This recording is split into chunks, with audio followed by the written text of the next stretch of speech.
híjoles, empiezo a sentir como que me arde el pecho, como que me aprietan, como si un elefante se me quisiera parar aquí en el pecho. Y nos fijamos en las excepciones para a lo mejor agarrar un poquito de esperanza. Si alguien se está sintiendo mal, lo ideal es acudir a un servicio médico de urgencias para revisarlos.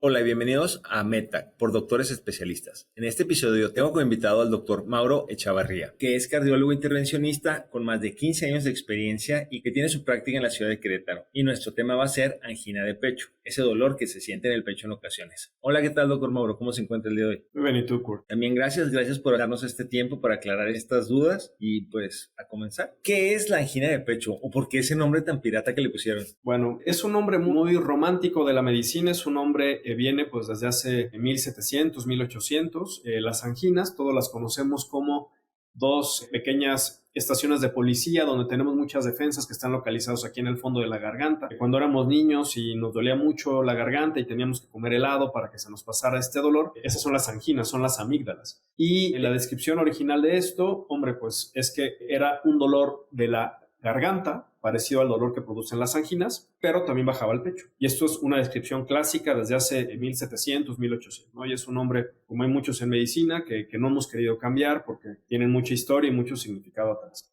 Ahora, la angina de pecho, ¿qué es? Normalmente es un sinónimo de que el corazón tiene sed de sangre. El corazón es un órgano mágico, pero que vive al día en términos de oxígeno. Todo el oxígeno que está pasando todo el tiempo por el corazón se consume y rápidamente se requiere más oxígeno. No es un órgano que no tiene reservas, no tiene un guardado de oxígeno para seguir trabajando y vive al día. Los factores de riesgo sería con el paso de la edad, cuando nosotros fumamos, cuando tenemos diabetes o presión alta. Esto de alguna manera va inflamando las arterias, las va haciendo porosas. Nuestras arterias tienen de manera interna como un teflón que hace que el colesterol y moléculas malas no puedan pasar, no cruzan la pared de la arteria y llegan al hígado y nosotros las eliminamos. Y si nosotros comemos mal, comemos muchos alimentos procesados, fumamos, tenemos diabetes, hipertensión que no controlamos bien, este teflón desaparece, la arteria se hace porosa y permite que el colesterol pase y entre dentro de la pared de la arteria.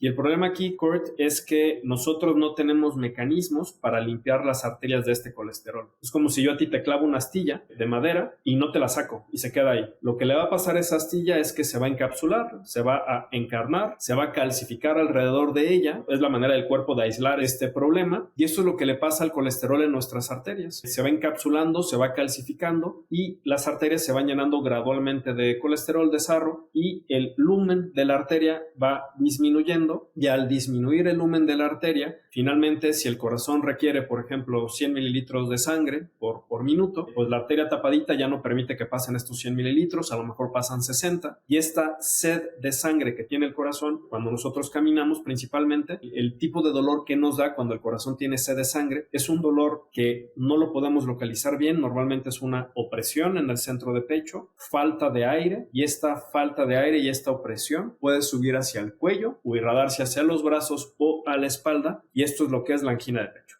¿Y ese dolor se da a causa entonces del colesterol, el exceso? O sea, como que ya es un indicador de que hay obstrucción ahí. Sí, la angina de pecho es algo que es bien importante, que todos nuestros seguidores del podcast sepan que es un dolor que es importante revisar. Normalmente es como nos lo explican los pacientes, es, pues mire doctor, yo estoy bien, estoy viendo la tele, estoy con mis hijos, estoy muy a gusto, pero cada vez que salgo a correr con mis nietos, híjoles, empiezo a sentir como que me arde el pecho, como que me aprietan, como si un elefante se me quisiera parar aquí en el pecho, y esta molestia me sube la garganta y me aprieta, me duele, y no, pues ya le digo a mi nieto que me tengo que parar, me detengo y gradualmente esta molestia empieza a disminuir, y cuando ya descansé unos 10-15 minutos se me quita por completo. Ese es un cuadro clásico de angina de pecho, y habitualmente lo que tenemos atrás de estos cuadros clásicos de angina de pecho es que una o varias de las arterias del corazón, que son las coronarias, que son las arterias que le llevan la sangre al propio músculo del corazón, se están obstruyendo por placas de colesterol. Y el problema es que esta angina de pecho es un factor importante, un foco amarillo de que esa persona podría estar en mayor riesgo de tener un infarto, que esto es justo lo que queremos evitar.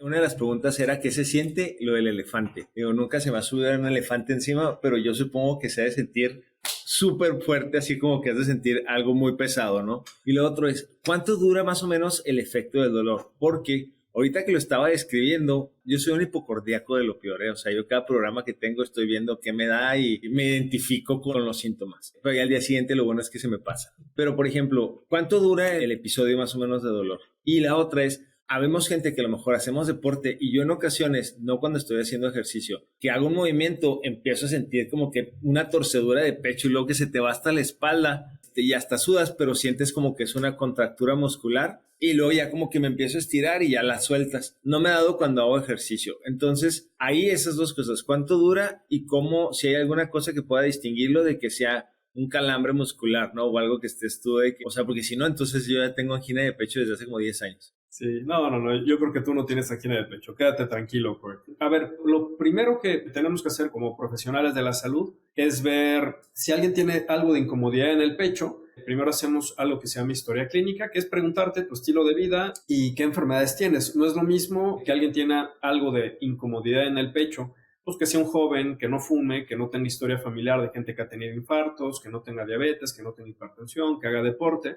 Todo eso va bajando el riesgo de que esta molestia de pecho sea algo serio, pero esa misma molestia de pecho en alguien de 70 años, que lleva 50 años fumando, que es diabético, que no se toma sus medicinas, que no hace deporte, que la presión está mal controlada, el colesterol está muy alto, cada uno de esos pasos va subiendo la probabilidad de que una incomodidad de pecho sea importante. Aquí un problema que tenemos siempre, Kurt, es que el corazón es un órgano que está mal inervado. Si duele el corazón, siempre muchas veces nos preguntan esto, si duele o no duele, duele o no duele. La realidad es que duele, pero duele solamente cuando está muy, muy enfermito. Por ejemplo, si yo te clavo una aguja en la piel, tú claramente la vas a sentir. Nosotros en la piel tenemos tipos de nervios especiales que transmiten muy bien y muy rápido las sensaciones. El punto es que si ese tipo de nervios los tuviéramos en el corazón, que todo el tiempo se está moviendo, nos volvería locos. Entonces, el corazón no tiene ese tipo de nervios, tiene unos tipos de nervios que se llaman tipo C, fibras nerviosas tipo C, que son bastante más malas para transmitir el dolor. Y a lo que voy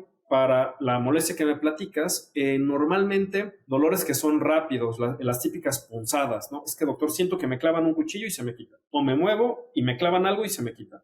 Ese tipo de dolor casi nunca es verdaderamente del corazón, porque el corazón no tiene nervios o no tiene la capacidad de sentir dolores rápidos, ¿sí? Para que una cosa sea del corazón, por ejemplo, una persona que tiene angina de pecho y está caminando en una cuesta, empieza primero a sentir pues algo en el pecho, es alguna sensación difícil de describir, sigue caminando y a los 2, 3, 4 minutos pues esto ya cada vez es más notable, al quinto, sexto minuto ya le empieza a molestar, le empieza a doler y si sigue caminando este dolor va a ir subiendo. Algo que es importante es que si alguien tiene esta angina de pecho y se detiene y para, esta molestia tiene que empezar, así como subió, tiene que empezar a bajar. Y ese cuadro pues normalmente debe durar menos de unos 15 minutos. Si es un cuadro que es un dolor de estas características, que empieza a doler como que estoy medio indigesto, cené pesado y no me siento bien en la noche, me siento incómodo, ¿sabes qué? Al esposo, me estoy sintiendo cada vez más mal, mira, como que estoy empezando a sudar frío, me está faltando el aire y este cuadro dura más de 20 minutos, este es un cuadro en donde les aconsejo buscar atención médica pronto, porque es justo en esta frontera entre 15 y 20 minutos, cuando sí el dolor dura más, realmente podríamos estar ante la presencia de un infarto. Y el infarto lo que quiere decir es que una de estas placas de colesterol de las que hemos platicado, pues creció ya mucho, y así como nuestros barritos de la piel de la juventud que se rompen, estas placas de colesterol crecen mucho y explotan como un volcán, se rompen y nuestro cuerpo, vas a decir que la traigo contra ti,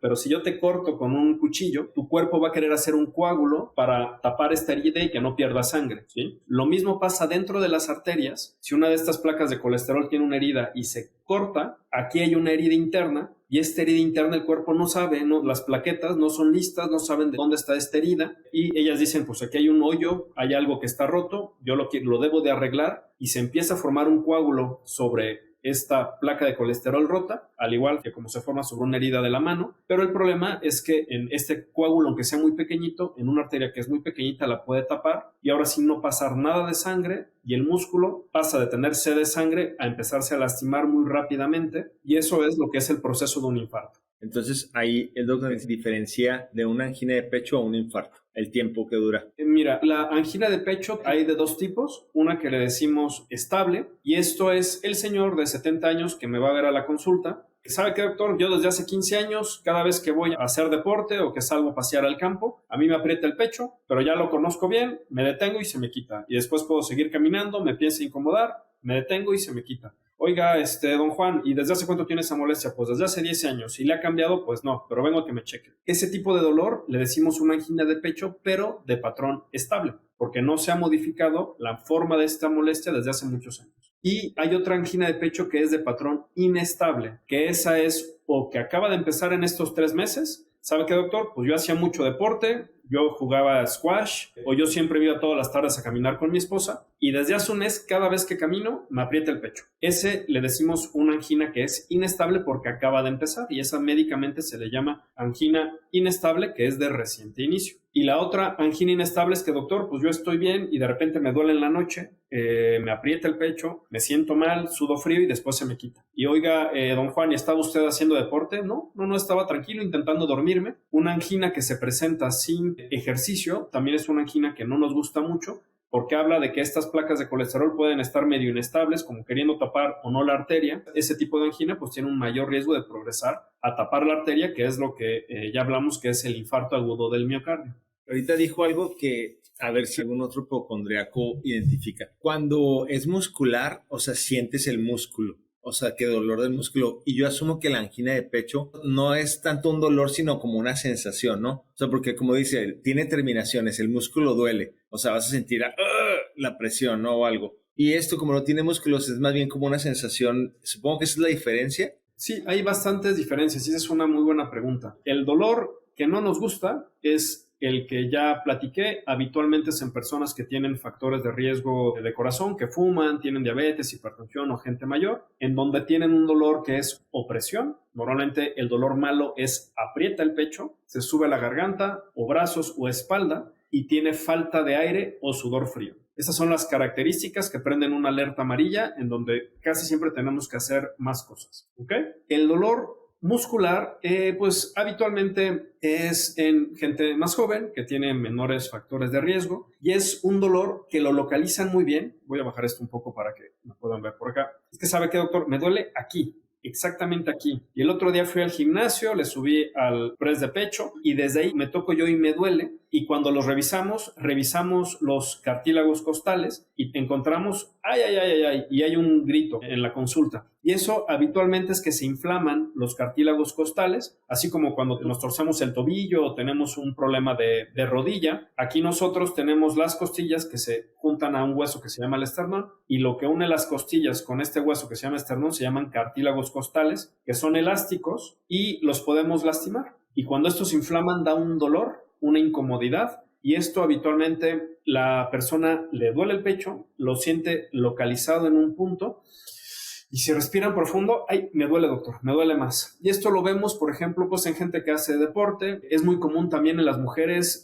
cuando están cargando a sus hijos. Cuando la mamá que tiene dos, 3 hijos y están estos hijos pequeños y hay que andarlos cargando a todos y estos andar cargando a los hijos, eso pues termina lastimando o inflamando estos cartílagos. Pero la diferencia es que son los dolores pues más localizados. Normalmente es o a la inspiración profunda o con movimientos. Ay, doctor, cada vez que me giro por mi computadora me duele acá. Eso es un dolor que sugiere más un origen osteomuscular, que es o de músculos o de los cartílagos o de los huesos. Y ese puede doler tanto que hasta suda frío uno, ¿no? Sí, no es tan frecuente, normalmente no son tan intensos, pero sí puede doler mucho.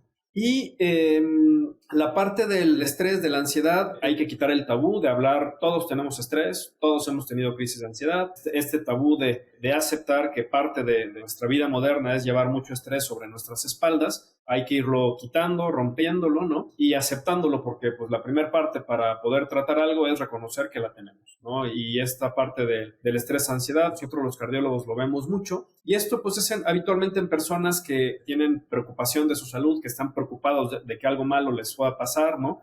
Que ven en la tele una enfermedad y bueno, pues sienten que ay, como que yo también tengo esta molestia. Y una crisis de ansiedad habitualmente pues empieza subiendo mucho el estrés, empezamos a sentirnos preocupados de que algo malo nos puede pasar, empezamos a respirar rápido, se nos empiezan a dormir las manos, empezamos a sudar frío, la gente llega angustiada, estresada, diciendo que les duele todo, se duerme las manos, se duerme la boca y ya en ese momento sí puede haber incomodidad en el pecho. Pero habitualmente llevamos ya media hora, una hora de otras molestias que han ido creciendo. Aquí lo que hay que hacer, pues primero es reconocerlas, ver que estas molestias que estamos teniendo, pues las detonó un factor de estrés, un factor de ansiedad, ¿no? Y lo que hay que hacer es intentar respirar despacio, tranquilos. Lo que pasa durante una crisis de ansiedad es que respiramos muy rápido. Entonces todo el mundo dice, tranquila, respira normal. Y empezamos a hacer esto que se llama hiperventilar, y esto modifica los gases internos del cuerpo, cambia el pH de la sangre, y esto va haciendo que nos sintamos peor, y por una crisis de ansiedad nos podemos quedar así paralizados momentáneamente. Eso nos pone mucho más nerviosos y hay que ir al hospital, ¿no? Entonces hay que intentar respirar despacio, ¿no? Muy despacio, y esto pues nos va a ir tranquilizando, y obviamente buscar atención profesional pues para tratar la ansiedad y identificar los triggers, ¿no? Esa palabra que acaba de decir, que si le sirve a alguien de algo esto, si te llega a pasar un ataque de ansiedad o de pánico, como le llames, corríjame si estoy diciendo una tarugada, pero un ataque cardiovascular o un episodio cardiovascular, si estás haciendo ejercicio o algo que puedas estar haciendo algún tipo de actividad, pues ese puede ser tu trigger. Pero si estás teniendo un problema emocional o pensaste algo o traes una preocupación y de repente empiezas a sentir eso, o sea, si identificas el trigger, eso muchas veces siento yo que puede ayudarte a controlar un poquito o a identificar, porque muchas veces el ataque de ansiedad uno lo puede llevar a tal grado que hasta se te derrama el ojo, o sea, que te sube la presión a grado de que hasta un ojo se te derrama, ¿no? O sea, realmente no va a ser más que ansiedad. De acuerdo en todo lo que dices, el mensaje a transmitir es, hombre, pues normalmente las crisis de ansiedad son más en gente joven, ¿no? Y si alguien se está sintiendo muy mal, no del pecho, sino le duele todo el cuerpo, está muy ansioso, se siente fatal, se siente que no puede respirar bien, le falta mucho el aire, y esto es después de pues una situación de mucho estrés, una pelea familiar, una cosa de estas, pues esto incrementa la posibilidad de que sea una crisis de ansiedad. Pero bueno, si alguien se está sintiendo mal, lo ideal es acudir a un servicio médico de urgencias para revisarlos, porque también los cardiólogos todo el tiempo vemos infartos o cosas graves que se pensaron que eran crisis de ansiedad y no lo fueron. Y eso es un punto importante en la cardiología, hablando particularmente del infarto, porque hay un concepto que el tiempo es músculo, y si alguien está teniendo un infarto, es bien importante reconocerlo pronto y tratarlo de manera apropiada lo más pronto posible, porque si una arteria se tapa en el infarto, a las 3-4 horas, si ahí había 100 gramos de músculo de corazón, a las 3-4 horas ya se murió la mitad. Y a las 8 horas ya se murió otra mitad y ya queda solo el 25%, y a partir de las 12 horas, 24 horas, ya prácticamente todo el músculo que dependía de esta arteria ya se murió. Entonces, si alguien tiene un dolor de pecho, que le duele fuerte, que sudó frío, que se siente mal, aquí sí lo ideal es irse a tomar un electrocardiograma, que los vea un médico, para descartar que no sea un infarto, y ya después, si descartamos lo grave y caemos en la cubeta de cosas no graves, bueno, pues ya la ansiedad recibirá su tratamiento, pero sí no hay que dejar que un infarto lo confundamos con una crisis de ansiedad. Y si hay incomodidad de pecho, falta de aire y alguien se siente mal, es mucho mejor pecar de precavidos y tomar un electrocardiograma y ver que no sea nada importante. ¿Sabe qué, doctor? Pues ayer tuve un dolor, pensé que era una crisis de ansiedad, me sentí mal toda la noche, me vienen a ver al día siguiente, ya los identificamos casi con 24 horas del dolor, del inicio de las molestias, y realmente pues ya hay un gran daño en el corazón que no es reversible. El ejemplo que pongo es, imagínate un sembradío de maíz, una milpa, que está toda verde, muy bonita, cuando están aquí en México antes de cosechar el maíz, y esta milpa tú le cierras la tubería y despacio, pero de manera progresiva, el maíz se va poniendo de verde, se va poniendo amarillo, y ya a las 12-24 horas de que se cerró la tubería, toda la milpa está amarilla. Aunque abramos la tubería y le llevemos nuevamente la sangre, el maíz ya no va a volver a vivir, ya se secó, ¿no? Y esto es lo que pasa en el contexto del infarto. Entonces, luego a checarse. Y eso me gustó. Más vale prevenir que después decir, ay, se me secó el huerto aquí enfrente. Y hablando de cosas más positivas, ¿se puede prevenir? ¿O qué puedo hacer yo para prevenirlo? ¿O de plano no se puede prevenir? No, sí se puede. Y fíjate, hace poco vi en redes sociales un reel de estos que me dio mucha risa y me gustó, pero también me dio depresión, en donde era un médico diciendo que 20 años estudiando medicina para recomendar 4 cosas, ¿no?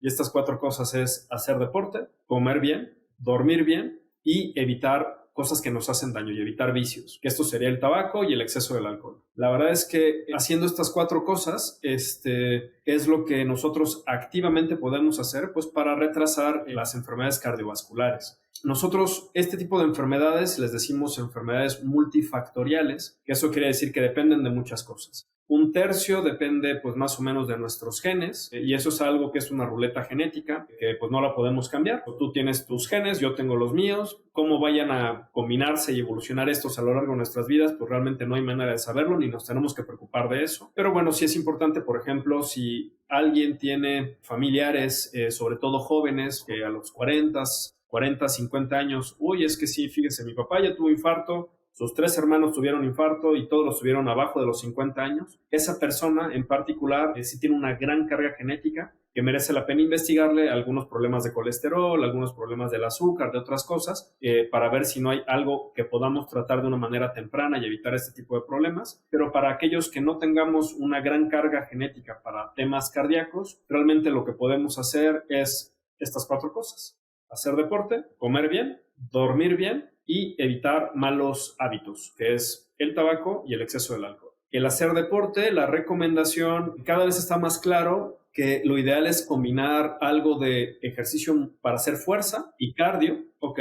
Esta combinación, el hacer algo de pesas y cardio, la combinación es mejor que las dos cosas separadas. Es mejor que las personas que solo corren o es mejor que las personas que solo hacen pesas. Y no hay que hacer 3 horas al día. Es 20 minutos de cardio, que es salir a caminar 20 minutos y comprarse unas pequeñas pesas, ver rutinas en YouTube apropiadas para nuestra edad e ir ejercitando nuestro cuerpo con algo de peso. En términos de alimentación, hay que intentar pues evitar la gran mayoría de los alimentos procesados, tener una dieta muy natural, muy verde, que nuestros platos de comida tengan mucho color, o mucha fruta, mucha verdura, hacer ensaladas, pero que no sea solo la tradicional de lechuga y jitomate aquí en México, no, póngale nueces, queso panela, póngale fresas, arándanos, coman muchas cosas sanas, bajar mucho el consumo de todo lo procesado, jamones, embutidos, galletas, harinas, el pan, ¿no? También, que no es muy bueno, e incrementar mucho el consumo de carbohidratos complejos, que son lentejas, garbanzos, frijoles. Las lentejas son muy, muy nutritivas y comer proteínas magras, comer proteínas, pescado, salmón, pollo, en porciones no muy grandes. También se recomienda intentar no comer productos animales un par de días a la semana. En mi casa son el día de las legumbres, en donde comemos lentejas con muchas verduras, platos así medio asiáticos, ¿no? Que comemos para intentar no comer productos animales un par de días a la semana. Eso es bueno, ¿ok? Y bueno, pues evitar refrescos y bebidas azucaradas. Esas son como las recomendaciones generales de alimentación. El dormir bien, alcohol muy poco y tabaco sí es un rotundo cero, ¿no? Ese sí, no hay que fumar. Ahorita, bueno, las diferentes generaciones, no sé, esta generación, ¿qué está pasando? ¿Qué nos pasó? ¿Qué esto? Porque yo veo a señores grandes de 60, 70, 80 años que comen pan, fuman, toman, nunca hacen ejercicio, tienen los peores hábitos y están delgados, están sanos, tienen 80, 90 años, no tienen ansiedad, no tienen nada. Y hay gente que está más joven y ven un pastel y engordan. Ven una película y ya estamos estresados. Entonces, también de alguna manera como que siento que nos tocaron malos genes o no sé, pero la gente mayor yo la veo, tengo la mamá de una amiga que come todo, fuma y la señora está enterota de no sé cuántos, tiene como 80 y veo a la hija que nada que ver, está toda enferma y cuida, bueno, no se cuida tanto, pero de todas maneras sigue todos los consejos que usted dice, ¿no? No sé qué es la genética o qué sea eso, pero... Lo que platicas es bien importante y te voy a robar aquí un par de minutos. Lo que estás diciendo es... Efectivamente, la gente que llega a los 80, 90 años, pues hombre, pueden tener más vicios y más estas cosas, pero ya hay un gran sesgo de selección porque los que no vemos son todos los que ya se quedaron a los 70, 60, 50 y ya están con San Pedro, ¿sí? Entonces ya todos esos ya no están con nosotros, ¿no? Y todas estas personas que fumaron mucho, que tomaron mucho alcohol, que no cuidaron su diabetes, su hipertensión, pues normalmente fallecen antes, fallecen a los 50, 60 años. Y aquí es un sesgo de selección, en donde estas personas que tú nos dicen, pues sí, efectivamente tienen algo genético que los ha protegido. Todos tenemos el tío del amigo que fumaba 2 cajetillas de cigarro y falleció a los 105 años y lo atropellaron y estaba como nuevo. Pero del otro lado, en esta campana de distribución donde hay un mar de probabilidades, está el chavo de 27 años, que lo único que hace es llevar fumando desde los 20, vienen a mí, ya lo veo todo lleno de sarro y hay que ponerles 10 stents. Entonces, como no sabemos nadie qué ruleta genética tenemos, por mucho lo que tenemos que hacer es cuidarnos. Y algo que también es importante es decir que tú sabes, Kurt, ¿cuánto vivían los romanos antes de la medicina moderna?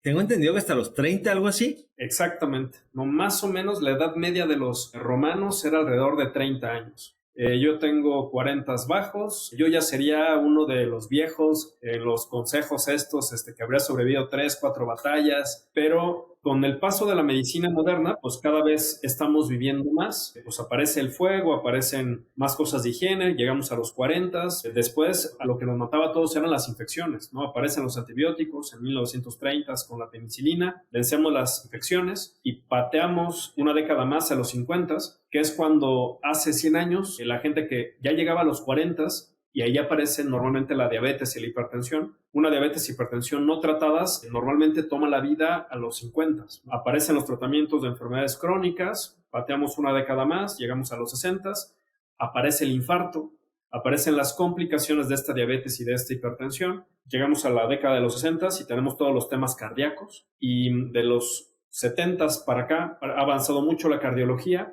Y ahora pues tratamos mucho mejor las enfermedades cardiovasculares y vivimos otra década y llegamos a la década de los cánceres.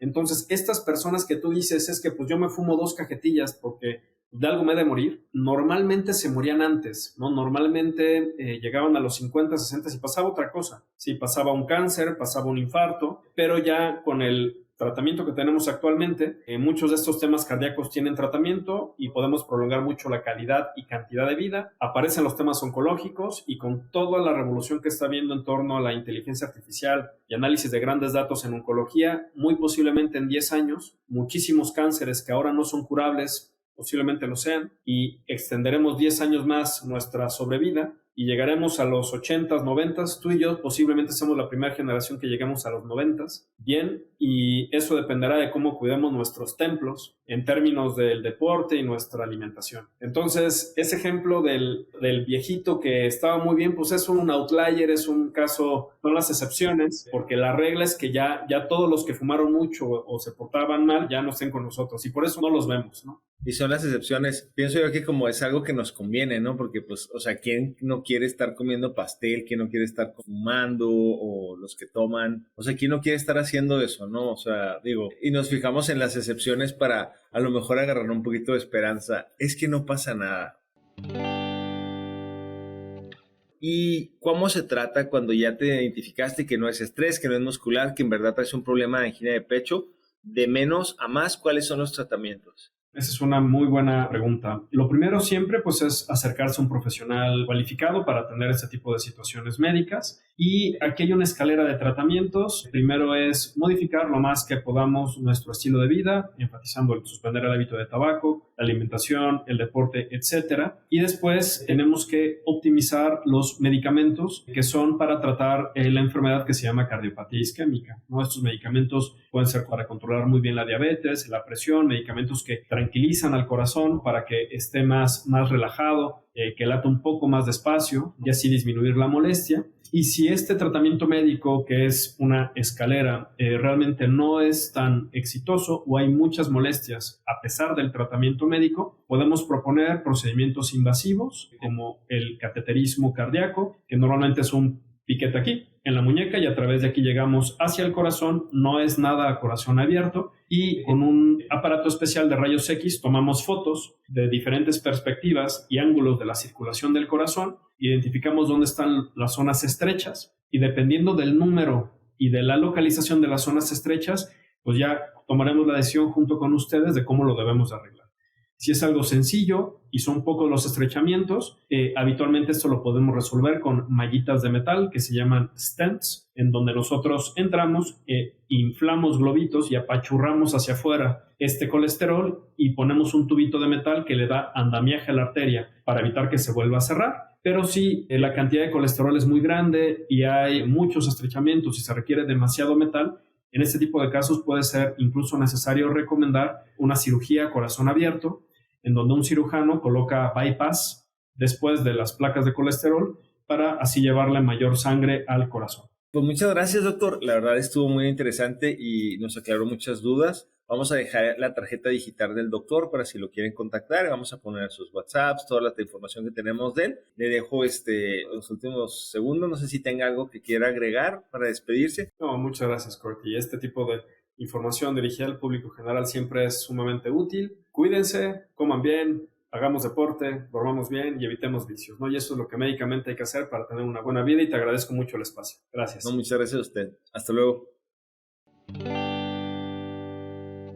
Después de mi plática con el doctor Mauro, puedo concluir que cuando experimentas dolor u opresión en el pecho, lo mejor es acudir al cardiólogo para una revisión. Como menciona el doctor, el tiempo es un factor clave para mantener el músculo del corazón lo más sano posible. Esto fue MedTech por Doctores Especialistas. Gracias por escuchar. No se te olvide dejarnos tus comentarios, darnos like y suscribirte. Eso nos ayuda a seguir generando contenido como este. Antes de escoger a tu doctor, investiga sus años de experiencia, así como el número de procedimientos que ha realizado y si es miembro de las instituciones que regulan y certifican que cuenta con los estudios y conocimientos necesarios para realizar los procedimientos y cirugías que ofrece. En la descripción encontrarás un enlace con más información sobre el tema hablado, así como los especialistas dentro de la República Mexicana que cumplen con los requerimientos para hacerlo. La información mencionada aquí representa un punto de vista y no debe ser tomada como una valoración médica. Y recuerda, invertir en salud para no gastar en enfermedad es una excelente filosofía. Gracias por escuchar y no olvides suscribirte a nuestros canales.